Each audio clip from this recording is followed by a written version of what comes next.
4.3 Pollution and Sex, Males Under Threat. Humans and wildlife are exposed to chemical contaminants in the environment to a greater or lesser extent. In recent years, we have found that many chemicals could be related to or cause impaired reproduction, deformities, transsexuality, diseases, deficiencies in brain function, or other adverse health effects. Many chemicals created with properties to alter hormones can negatively affect male characteristics of men and males of other species. According to a report by the British charity CHEM Trust entitled Effects of Pollutants on the Male Reproductive Health of Wildlife. Vertebrate males under threat, chemical pollution in air and water can directly affect male reproductive organs of mammals, including humans, birds, fish, reptiles, and amphibians in different ways. The trend of demasculinization is observed in several species of mammals, reptiles, birds, and fish from many places on the Earth. The sperm concentration in males of some animals is so low that it endangers reproduction. Scientists fear the extinction of some species in the near future, defeating the natural process of evolution. The following are some of the problems reported by the CHEM Trust. Half of the male fish in British rivers land now have eggs in their reproductive organs.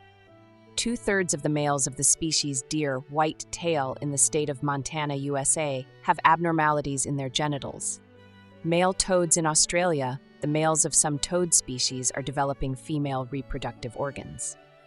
The South African male antelopes and Florida male panthers have sperm down to a level that is not enough for procreation. The male gulls and peregrine falcons are secreting female protein required for the production of egg yolk. According with the observations, it seems that the marine mammals are particularly vulnerable.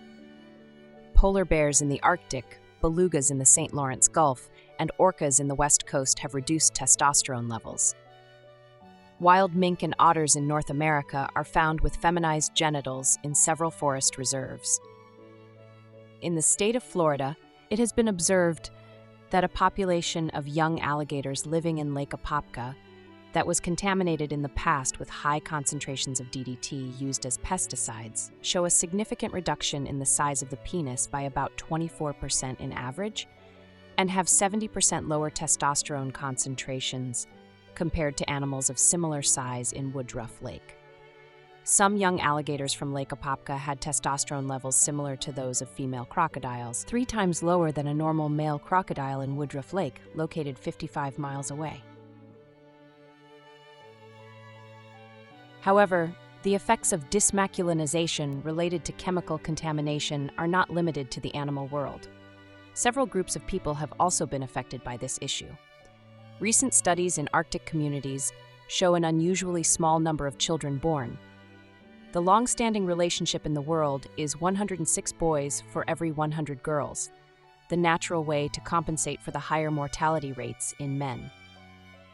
In the circumpolar region, stretching from Russia to Norway and Canada, Inuit mothers give birth to twice as many girls as boys.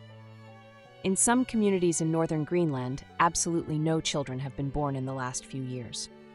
Perhaps the most widespread of the effects of chemical pollution on the human group that has been affected by pollution is the Aamjiwnaang community in Ontario, Canada, in the industrial corridor of Sarnia. In this area, located in the southern end of Lake Huron on the Canadian border with Michigan, USA, is the First Nations Aamjiwnaang community. It is confined to a small portion of their traditional territory that has been contaminated by pollution from oil refineries, polymer plants, and plants that produce enormous agricultural fertilizers, plastics, and synthetic compounds. In this Canadian First Nation community, the number of girls is twice the number of boys. In areas with high levels of chemical contamination, mothers giving birth are twice as many girls as boys. But this is not the only issue. According to records, an abnormal number of them are born prematurely or with low birth weight. Scientists believe that chemical waste released into the atmosphere around Sarnia is destroying the hormonal balance between the sexes of community members. Additionally, other studies carried out in this same region have found changes in the reproductive capacity of populations of fish, birds, and turtles, and experts believe that it is due to the exposure of animals to chemicals disrupting endocrine.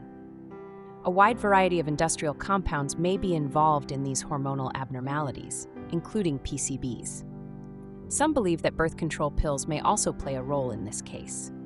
DDT, DDE, and dicofol are 3 of several dozen artificial chemicals that can mimic natural hormones, in this case the female hormone estrogen. These substances were used widely in agriculture until a few years ago and are now deposited on the earth and in the bottom of lakes and rivers. The exposure of humans to some undesirable chemicals that could alter your hormones may arise not only from air and water pollution, but also from the food chain and the use of many daily products such as computers, automobiles, perfumes, plastics, building materials, toys, toiletries, plastic bottles, cosmetics, etc. Scientists have found that the sperm count of the average man of today, 2013, in North America is half of what it was 70 years ago. Half of adult males in the U.S. tend to have erectile dysfunction problems. Birth defects of the testicles and penis undescended are increasing as well, so the problems are not just affecting older men. The action of endocrine disruption has been described by experts as follows.